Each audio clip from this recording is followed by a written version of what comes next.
Picture a tomato plant at the edge of a backyard. The leaves have faded to the color of old paper. The stems droop toward the soil. The flowers that opened only last week have already closed for good. Most people look at this and reach straight for the shovel. They tear the plant out, drop it on the compost heap, and tell themselves that nothing could be done. But scientists who study the exact moment a plant begins to die have found something that changes the whole picture. In almost every case, the plant is not finished. It is simply starving. It has run out of one or two specific nutrients that the soil can no longer supply, and every one of those nutrients can be replaced in as little as 48 hours, using things that are already sitting inside the average kitchen. 5 of them to be exact. 5 liquid fertilizers that cost nothing. 5 remedies that university soil labs have measured, that Amish and Mennonite farmers have relied on for generations, and that the lawn and garden industry has quietly ignored for one simple reason. There is no profit in a banana peel. This is the story of those 5. What each one does, why each one works faster than anything sold in a bag, and the single mistake that almost every home gardener makes, the mistake that stops these remedies from working the way they should. Before we dig in, do one thing for your garden. Subscribe, because here we share the kind of garden secrets that most people are never taught. And leave a comment telling us the biggest problem you are facing in your garden right now. Whether it is yellow leaves, poor fruit, or a plant you are close to giving up on. We read them, and they help us decide what to cover next. Now let us begin. Number 1. The golden elixir of onion peels. Here is a question worth sitting with before the next onion skin gets thrown away. Which part of the onion holds more potassium? The pale bulb that goes into the soup, or the dry papery brown skin that gets peeled off and tossed in the bin? The answer surprises almost everyone. It is the skin. Those outer layers, the parts treated as rubbish for as long as kitchens have existed, carry one of the most concentrated doses of potassium, calcium, magnesium, and iron found anywhere in the produce aisle. They also carry a compound called quercetin, the same compound that makes red wine, apples, and blueberries good for the human heart. Inside a plant, quercetin does similar protective work. It shields the leaves from harsh summer sun. It slows the spread of fungal infection. It steadies the internal chemistry of the plant when a heat wave or a cold snap rolls through. Now here is where most gardeners take a wrong turn. They hear about onion peels and imagine digging the skins straight into the soil, expecting them to rot down and feed the roots. That method does work, but it is slow. The nutrients stay locked inside the dry fibers for weeks, while the plant above keeps wilting. By the time the skins finally break down, the plant is often already gone. The real trick is water. It comes down to something we all learn as children and then forget. Water pulls things out of plant tissue, the same way a tea bag releases color and flavor into a hot cup. An onion skin releases its minerals into a jar of water. In about 24 to 48 hours at room temperature, a handful of dry skins, a large jar cool water from the tap. That is the whole setup. Within a day, the water darkens to the color of weak tea. By the second day, it is a deep amber. That color is not an accident. It is the potassium, the magnesium, the calcium, and the quercetin, leaving the skins and dissolving into the liquid. Once those minerals are in the water, they are already in a form the roots can absorb right away. No composting, no waiting. Poured at the base of a yellowing tomato or around a pepper that has stopped setting fruit. This amber liquid begins to work within days. The stems thicken. New leaves come in a deeper green. Flower production picks up within a week. And here is a detail most gardening books leave out. The natural defenses of the plant start working harder. Plants have their own form of immunity, and quercetin helps switch it on. Stem rot slows. Seedling wilt fades. The plants that would have been pulled out by the weekend are still standing at the end of the season. Here is the part that no fertilizer advert will ever say out loud. No company in North America can build a business around onion peel tea. There is no way to package it, no patent to file, no premium shelf space to sell. That is the real reason this method slipped out of mainstream gardening advice over the last 70 years. Not because the blue crystals in the plastic bags work better, but because the crystals can be printed with a logo and sold for $9 a box. Onion peel tea feeds the plant directly, but the next ingredient does not feed the plant at all. It feeds something far more important. It feeds the billions of invisible workers living in the top inch of every garden bed. And that changes everything about how a plant grows. Number 2. The ancient secret of fermented rice water. Think about the cloudy water that gets poured down the drain every evening. The water left over from rinsing a pot of uncooked rice. It turns out to be one of the most powerful soil treatments ever studied under a microscope. That sounds like an exaggeration. It is not. Rinsed rice water carries starches, B vitamins, and small amounts of iron and zinc straight from the pot. Fresh, it is already mildly useful to a garden. But the real transformation begins a few days later, after the water has been left at room temperature in a loosely covered jar. The liquid takes on a faintly sour smell, like the first hint of a sourdough starter. Most people would pour it out at that point. Doing so throws away the most valuable part. That sour smell is the signature of a microbial bloom. Lactic acid bacteria and wild yeasts have moved in and taken over the liquid. And this is where the work of a Japanese scientist named Teruo Higa becomes important. In the 1980s, Dr. Higa, a professor at the University of the Ryukyus, introduced the idea of effective microorganisms. His research showed that certain beneficial microbes, when added to worn-out soil, could bring it back to life within weeks. These microbe formulas are now used on farms in more than 150 countries. And the microbes at the heart of them are the same ones that appear naturally in fermented rice water, for free, with no shipping cost. Here is what actually happens underground. When this liquid is applied to a garden bed, the bacteria and yeasts in the water meet the microbes already living around the roots. The starches and sugars act as a feast. The soil wakes up, multiplies, and gets to work. Within a single week, the population of beneficial microbes around a treated plant can triple. 1 teaspoon of healthy soil can hold more than 1 billion living organisms, more than the entire population of North America, packed into a space smaller than a coffee bean. And this is the moment the whole idea clicks. The rice water does not feed the plant. It builds the support system of the plant. It is the difference between handing someone a single meal and handing them a working kitchen. A meal runs out. A kitchen keeps producing. Now the common mistake. Nearly every first-time user pours the rice water on fresh, straight from rinsing. Fresh rice water is mild. It does a little, but only a little. Fermented rice water, 3 to 5 days old, is a completely different tool. The smell is the signal. If the liquid does not carry that faint sour tang, it is not ready. Skipping the fermentation step is the single biggest reason people try this method once, see no real result, and never try it again. There is also a dilution rule that matters. Fermented rice water should be mixed with plain water, at about 1 part rice water to 10 parts water before it touches the soil. Undiluted, the acidity is strong enough to irritate tender roots, especially in seedlings. Diluted properly, it is gentle enough to use every week through the whole growing season. Rice water wakes up the life in the soil, but a plant that is already collapsing today does not have time to wait for the soil to rebuild itself. That plant needs food it can drink before the sun goes down, which is exactly why the next method exists. Number 3. The rebirth from the fallen. Vegetable scrap digestate. Every refrigerator has one. The forgotten tomato at the bottom of the drawer. The head of lettuce that wilted before anyone used it. The bruised cucumber pushed to the back of the shelf. For most homes, these scraps go in the bin, or at best into a compost pile that will not produce anything usable for another 6 months. For a gardener who knows the method, those same scraps are the fastest acting source of nitrogen that can be made at home. The science goes back to the 1840s and to a German chemist named Justus von Liebig, one of the founding fathers of modern agriculture. Liebig proved something that changed how farmers thought about soil. He showed that plant growth is not decided by the nutrients a plant has plenty of. It is decided by the one nutrient the plant has the least of. This became known as the law of the minimum. Picture a wooden barrel with staves of different heights. The water inside only rises as high as the shortest stave. It does not matter how tall the others are. One short stave caps the whole barrel. Plants work the same way.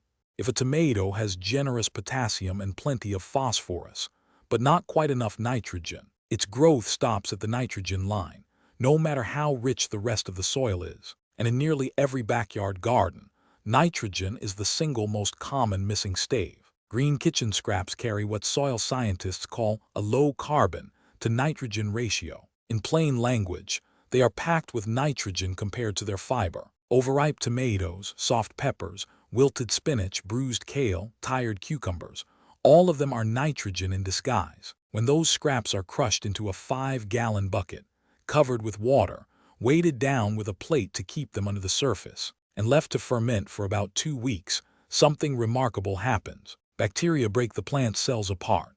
The nitrogen locked inside the tissue is released and pulled into the liquid. The process has a name: nitrogen mineralization. And in water, it happens far faster than it ever would in a compost pile. The finished liquid is not pretty. It is dark, cloudy, and strong-smelling. The smell is the proof that it is ready. Diluted at about 1 part scrap liquid to 30 parts fresh water, this digestate goes straight onto the soil at the base of the plant. Within 4 to 6 days, the change is visible. Pale, tired leaves deepen to full green. New shoots push out from the leaf joints where nothing was forming before. Stems thicken near the base.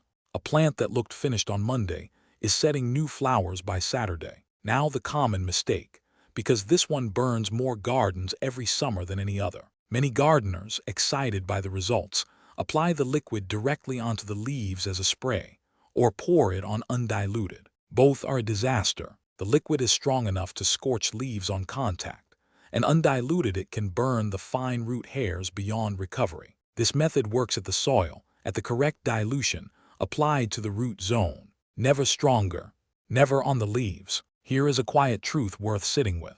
The average kitchen produces more nitrogen in a single week than a small vegetable garden actually needs in a month. The nutrients are not scarce. They are simply being sent to the landfill instead of the garden bed. A gardener who redirects even half of that waste toward the soil will, within a single season, stop needing to buy fertilizer at all. If these first 3 methods are already changing how you see your kitchen bin, take a second to subscribe. We share these old, almost forgotten garden secrets every week, and there are 2 more methods coming that are stronger than anything we have covered so far. Number 4. The full spectrum kitchen formula. Every struggling plant has a slightly different mix of shortages. So imagine one single blend, built entirely from things most homes throw away before breakfast, that covers almost all of them at once. That blend exists. It comes together like a recipe, with each ingredient doing a specific job. And understanding what each one actually does is the difference between a half-working tonic and a tonic that can turn a plant around. Start with 3 familiar items from the breakfast table. Banana peels provide potassium, the mineral that drives flowering, fruiting, and the ability of the plant to move water through its cells. A tomato short on potassium produces small watery fruits with skins that split as they ripen. Eggshells finely crushed provide calcium carbonate, the building block of cell walls. A calcium shortage is the cause behind one of the most frustrating sights in a tomato garden: the dark sunken patch at the bottom of an otherwise perfect fruit, known as blossom end rot. And used coffee grounds, the kind left in the filter after brewing, add a slow release of nitrogen and improve the texture of the soil. Now here is a point where much of the gardening advice online is simply wrong, and it is worth pausing on. For as long as anyone can remember, gardeners have been told that coffee grounds make soil more acidic. That is a half-truth stretched into a full myth. Fresh unbrewed grounds are indeed acidic, but used grounds, the kind that come out of a home coffee maker, are close to neutral. Measurements from University Soil Labs place used grounds right around the middle of the acidity scale, almost exactly where most vegetable gardens want to be. Used grounds will not dramatically acidify a bed.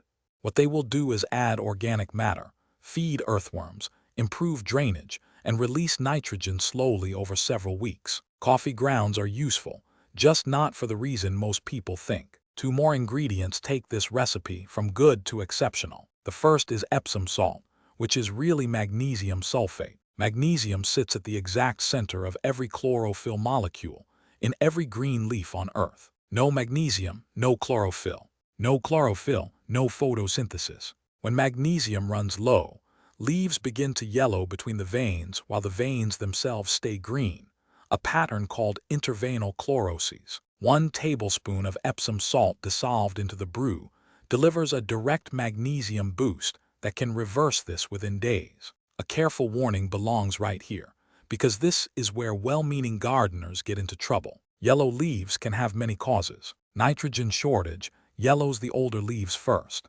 Iron shortage yellows the youngest leaves. Overwatering and root rot can yellow the whole plant. Epsom salt is a cure for magnesium shortage specifically. When the cause really is magnesium, the change is fast and dramatic. When the cause is something else, Epsom salt does very little, and adding it again and again can actually throw the balance of the soil off. The lesson is simple. Diagnose before you treat. The second specialty ingredient is blackstrap molasses, not regular table molasses. Blackstrap, the dark, almost bitter version that comes from the final boiling of sugar cane. Blackstrap is rich in iron and trace minerals, but its real role here is different, and almost no gardening website explains it correctly. Molasses is food for microbes. A tablespoon of blackstrap stirred into the jug is like ringing a dinner bell for every helpful bacterium in the liquid. Their numbers multiply within hours. Those busy microbes then break down the banana peels, eggshells, and coffee grounds far faster than those ingredients would rot on their own. A brew without molasses takes 3 weeks to become useful. A brew with molasses can be ready in 3 days. All of it banana peels, crushed eggshells, used coffee grounds, Epsom salt, and blackstrap molasses. Goes into about 1 gallon of warm water and steeps for 3 to 5 days in a covered bucket. The result is a full-spectrum tonic carrying potassium, calcium, nitrogen, magnesium, iron, trace minerals, and a live culture of working bacteria, all in one pour. The common mistake here is simple, and it is the one most people make: skipping the molasses. Without that microbial spark, the peels and shells sit in the water and give up their nutrients slowly, week after week. With the molasses in place, the release happens in days. That single tablespoon is the difference between a slow drip and an instant rescue. Number 5. The giant tea bag. Aged manure extract. Before 1913, synthetic fertilizer did not exist. Every farm on Earth, from Iowa to Ireland to the foothills of India, ran on the same 2 inputs: animal manure and compost. Then a German chemist named Fritz Haber, working with an engineer named Karl Bosch, invented a process that pulls nitrogen out of thin air and turns it into ammonia. That invention, now called the Haber-Bosch process, is often credited with feeding half of the people alive today. It is also, quietly, the process that stripped the life out of farmland across much of the industrialized world over the following 100 years. That is the trade-off that gardening books rarely explain. Synthetic nitrogen fed billions of people. It also taught farmers to feed the plant while starving the soil. The results are now visible from space. Dead zones in the Gulf of Mexico, collapsed soil structure across the Great Plains, and a slow, grinding loss of the microbial life that keeps a garden truly alive. For a home gardener, the old method still works, and for rescuing a dying plant in a backyard, it still outperforms the synthetic version. This method is called manure tea. Among old-time farmers in the Appalachian Hills and the Pennsylvania countryside, it has another name: the giant tea bag. The setup is as simple as any method on this list. A shovel full of aged dried manure from chickens, cows, or rabbits, never fresh, goes into a porous sack. An old cotton pillowcase works. So does a burlap feed bag or a mesh laundry bag. The sack is tied shut at the top and dropped into a 5-gallon bucket of water. Over the next 3 to 5 days, the water slowly draws out the soluble nutrients, nitrogen, phosphorus, potassium, and a long list of trace minerals, leaving the solid matter safely inside the sack, where it will not burn the garden and will not carry weed seeds into the beds. Each kind of manure brings a different profile, and choosing the right one matters more than most people realize. Aged chicken manure carries the highest levels of nitrogen and phosphorus of the 3, which makes it the most powerful growth booster.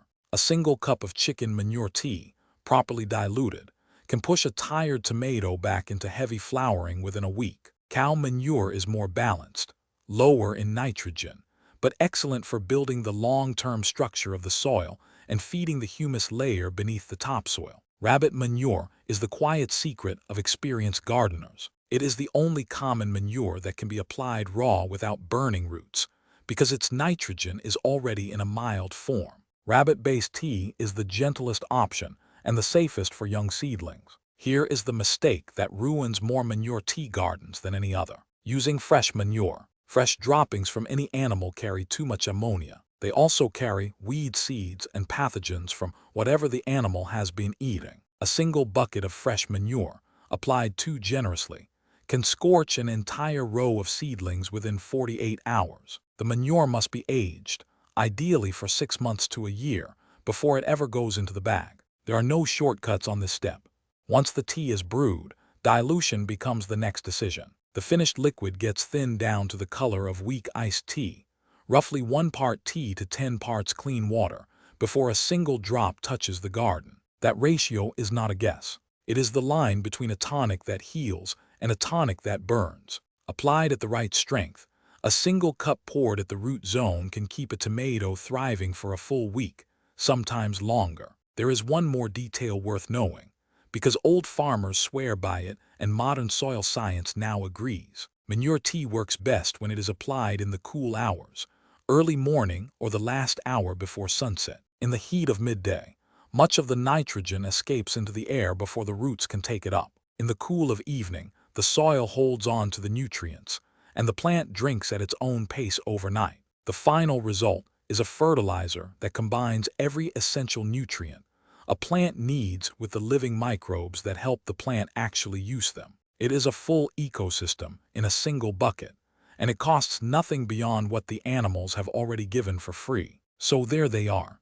5 liquids: onion peel elixir, fermented rice water, vegetable scrap digestate, the kitchen cocktail, and aged manure tea. Each one solves a different problem. Each one costs nothing.